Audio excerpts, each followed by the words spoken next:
You are now tuned in to DameSmiff.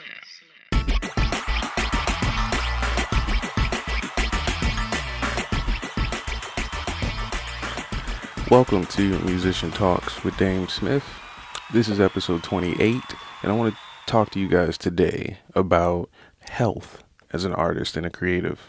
But before I get started, be sure to like, share, and subscribe, and share this video with anybody who is a musician, wants to be a musician, or has general interest in the music industry, or just want to learn about the music industry as a whole.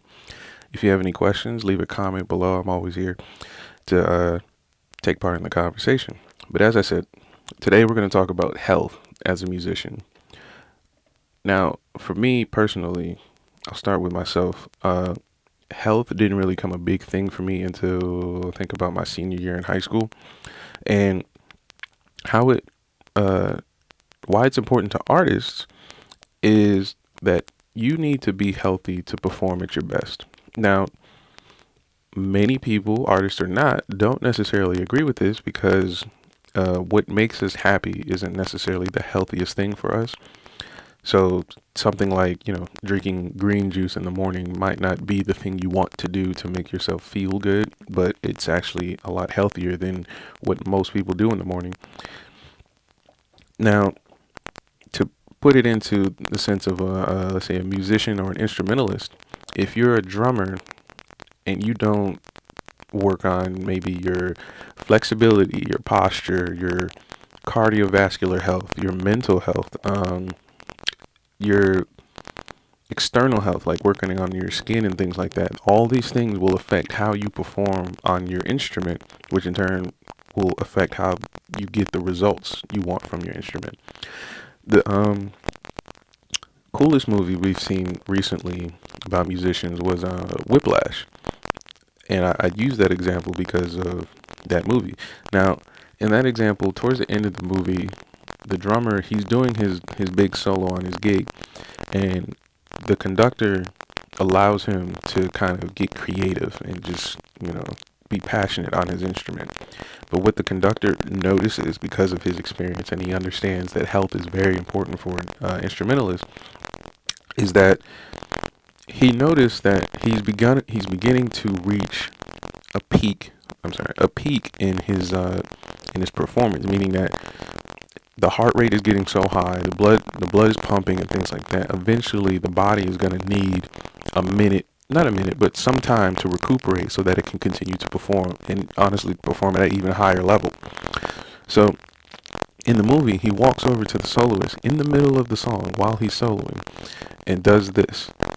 It just tells him to slowly bring the dynamics down. And the drummer, he's very, very, very inept drummer. Like, he's highly skilled and things like that. He notices this, and they have this kind of nonverbal communication to understand that the conductor is still in control, but the conductor is only doing this so that you can, present your solo.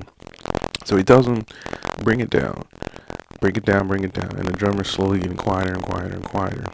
And then they kind of have this moment of, okay, are you ready? Have you taken a breath? Do you feel better? Have you relaxed? Are you back in zen? You don't feel out of place, high energy, or, things like that.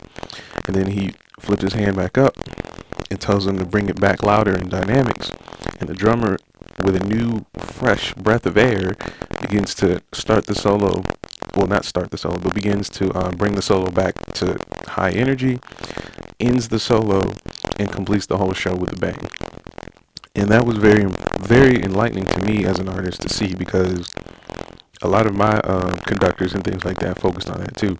We would do, in college, we would do a lot of exercises and PT at like maybe 6 in the morning and things like that, do a lot of cardio, a lot of stretching and things like that. We were on meal plans. And the biggest thing that a lot of musicians tend to not really focus on, that I've noticed, is what they put in their bodies. Now, in general, if you're a younger musician, you can kind of eat and drink whatever you want to an extent. If you don't have health problems or hereditary problems or allergies and things like that, you can generally eat whatever you want. But it's going to come a time where everything you have put in your body is going to take effect into you over time.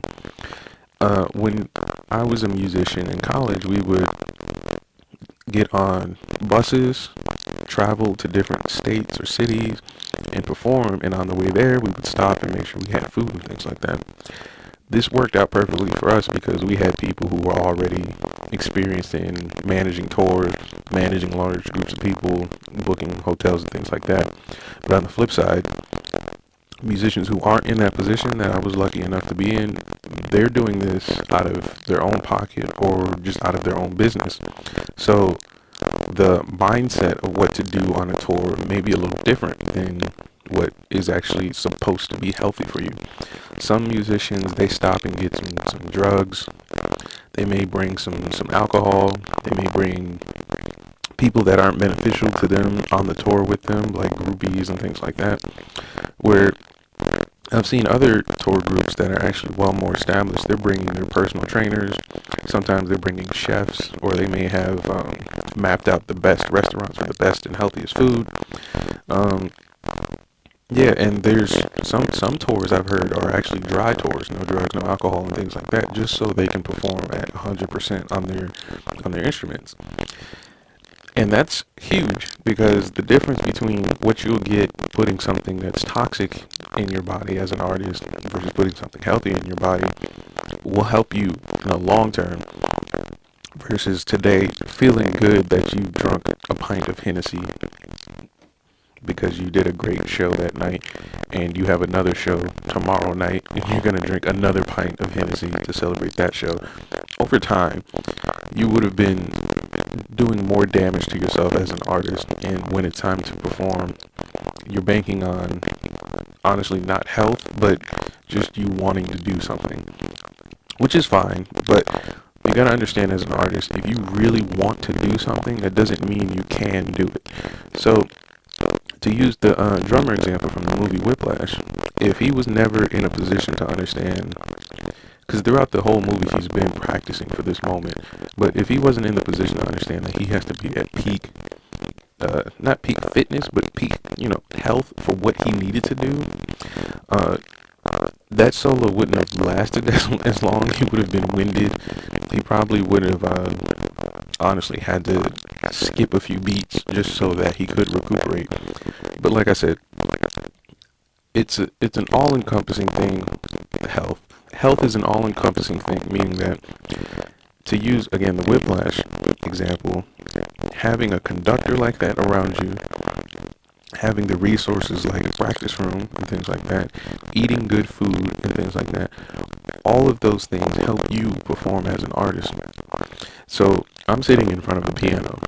Now, it's awesome that I can do so much with just these 10 fingers, but if my fingers are tight, I'm not getting enough circulation, if it's too hot or if it's too cold or things like that, if I'm sleepy, if I didn't eat breakfast, if I didn't make sure I got at least a little bit of cardio at some point this week, the odds of me performing at 100% on this instrument have been diminished, even if it's by 5%, that still matters. So it's extremely important that I make sure that I'm taking care of my physical self, my mental self, just so that I can perform and be at 100% for my instrument. And that's all I have today for Musician Talks with DameSmiff. This is episode 28. I was going to say 27, but it's 28. And we were talking today about health. So if you have any questions, go ahead and drop them in the comments. What are some things that you run into as far as health and how it's related to you and your artistry? You may not even be a musician, but you may be somebody who's a painter or a sculptor or a dancer and things like that. How has fitness and health and food and mental health awareness and things like that help you improve your career as a creative and as an artist? So like I said, be sure to like, share, subscribe, and share this video with anybody who's a creative and wants to learn about the music industry and put their best foot forward for the music business.